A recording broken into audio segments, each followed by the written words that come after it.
여러분, K-팝 데몬 헌터스 이야기 안 들어보신 분 없겠죠? 정말 전 세계가 난리잖아요. 근데요, 이 엄청난 성공 뒤에 우리가 잘 모르는 좀 복잡한 현실이 숨어 있다고 합니다. 오늘 바로 그 역설의 한가운데로 한번 들어가 보려고 합니다. 자, 그래서 오늘 우리가 살펴볼 이야기는 이렇습니다. 먼저 이게 얼마나 대단한 건지 숫자로 한번 보고요. 그 성공 비결, 진정성은 어디서 왔는지 파헤쳐 볼 겁니다. 그리고 나서 진짜 중요한 얘기죠. 이 수십억 달러짜리 역설은 대체 뭔지, 또 이걸 넘어서 한류 2.0은 어떻게 가야 하는지까지 쭉 훑어볼게요. 자, 그럼 첫 번째 파트입니다. 새로운 글로벌 센세이션. 말이 센세이션이지 이게 도대체 어느 정도인지 말보다 숫자로 보여드리는 게 제일 빠를 것 같아요. 한번 보시죠. 보이세요? 3억 1,420만 뷰. 와, 이게 그냥 뭐 좀 잘 됐다 이 수준이 아니에요. 여러분, 그 오징어 게임 시즌 1 기억하시죠? 그 기록마저 넘어섰다는 겁니다. 사실상 넷플릭스 역사에 남을 만한 뭐 거의 역대급 성공작 중 하나라고 봐야죠. 근데 더 놀라운 건요, 이게 반짝하고 사라진 게 아니라는 거예요. 자그마치 13주 연속으로 넷플릭스 전 세계 차트 1위를 지켰습니다. 이게 무슨 말이냐면요, 거의 한 분기, 그러니까 3달 내내 전 세계 스트리밍 시장을 그냥 꽉 잡고 있었다는 뜻이죠. 대단하지 않나요? 그리고 이 열풍이 화면 안에서만 끝난 게 아니에요. 음악 들어보셨어요? 이 공식 사운드 트랙이 전 세계에서 30억 번 넘게 스트리밍 됐대요. 30억. 이건 그냥 드라마 OST가 아니라 음악 자체가 하나의 거대한 글로벌 히트곡이 된 거죠. 자, 두 번째 파트입니다. 진정성의 레시피. 아니, 그럼 도대체 어떻게 이런 말도 안 되는 성공이 가능했을까요? 그 비밀이 바로 진정성에 있다고 하는데요. 이 작품이 보여주는 우리 문화와의 깊고 아주 진짜 배기 같은 연결, 거기에 답이 있었습니다. 이 모든 걸 가능하게 한 중심 인물이 있습니다. 바로 매기강 감독인데요. 이분이 한국계 캐나다인인데 이력이 또 화려해요. 디즈니 스토리보드 아티스트 출신이거든요. 근데 진짜 중요한 건 이분이 어릴 때부터 알아주는 K-팝 덕후였다는 사실입니다. 그러니까 그냥 비즈니스로 만든 게 아니라 정말 찐팬의 마음으로 만든 거죠. 이 개인적인 정체성, 이 열정이 작품의 DNA가 되면서 그 누구도 흉내낼 수 없는 진정성이 뿜어져 나온 겁니다. 물론 이런 대성공이 갑자기 하늘에서 뚝 떨어진 건 아니죠. 그동안 K-팝이랑 K-드라마가 전 세계에 차곡차곡 쌓아온 기반이 있었고요. 그리고 결정적인 테스트 케이스가 하나 있었습니다. 혹시 2018년에 나온 KDA의 pop스타즈 기억하세요? 6억 뷰가 넘게 터지면서 K-팝을 다른 세계관이랑 합치면 이런 폭발력이 나오는구나 하는 걸 제대로 보여줬던 거죠. 한 K-컬처 전문가는 이런 말을 해요. 법적으로나 문화적으로나 그 꼼꼼함이 바로 글로벌 경쟁력의 핵심이었다고요. 이게 무슨 말이냐면 제작팀이 그냥 대충 만든 게 아니란 겁니다. 예를 들어서 화면에 나오는 남산타워 하나도 재산권 문제를 다 해결했고요. 놀이개 매듭 같은 전통 디자인도 그냥 막 쓴 게 아니라 상업적으로 사용해도 되는지 허가까지 다 받았대요.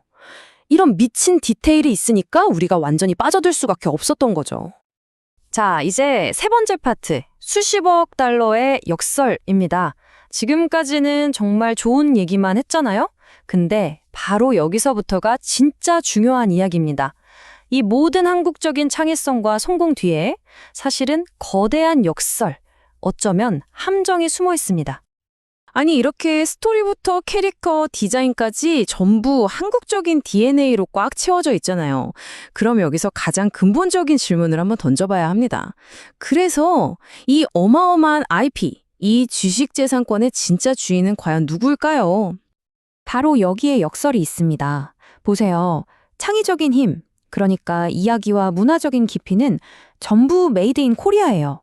그런데 정작 돈이 되는 권력, 즉 IP 소유권과 수익의 대부분은 미국 자본, 그러니까 넷플릭스나 소니 같은 곳이 가져가는 구조라는 겁니다. 이게 바로 이 성공의 빛과 그림자인 거죠.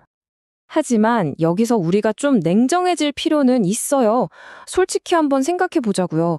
우리나라 자본이 이 애니메이션 하나에 3천억 원이라는 엄청난 돈을 그 위험을 감수하고 투자할 수 있었을까요? 아마 어려웠을 겁니다. 결국 넷플릭스는 모두가 주저할 때 과감하게 베팅을 한 거고 그에 대한 보상을 챙겨가는 거라고 볼 수도 있는 거죠.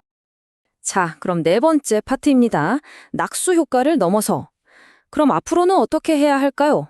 이런 딜레마를 그냥 보고만 있을 순 없잖아요.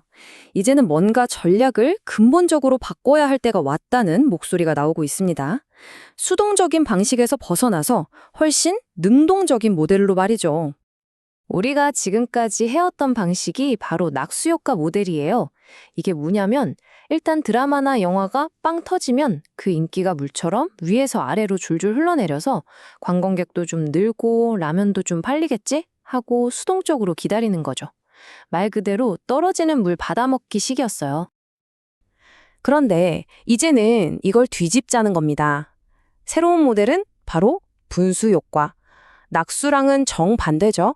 이건 물이 아래에서 위로 뿜어져 나오는 거잖아요.